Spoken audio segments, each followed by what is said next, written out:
znaju da nikad u životu nisam bio pijan i da ne konzumiram alkohol. Ajde bre žene, šta je ovo sad?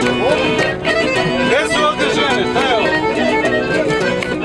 Joj, pregovarač. Ajde da igraš.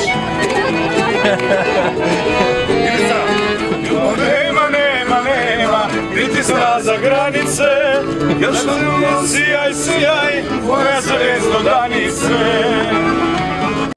Zdravko Čolić je generacija, moja, ne mogu kažem moja generacija, ali kad sam, on je dosta stariji od mene, ali ja kad sam rastao, znači njegove pesme su i on je bio u zenitu popularnosti. Kako vam se čini ovde?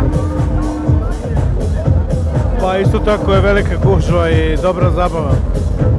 Pa to je zanimljivo da su najveće manifestacije kod nas, barem po broju učesnika, su bile Guča, Exit i Beer Fest. Sada ovaj Love Fest prijeti da ozbiljno ugrozi po broju učesnika te manifestacije i prijatno sam iznenađen brojem ljudi koji su ovde prisutni, atmosferom, jer sam prvi put ovde, ranije nisam bio.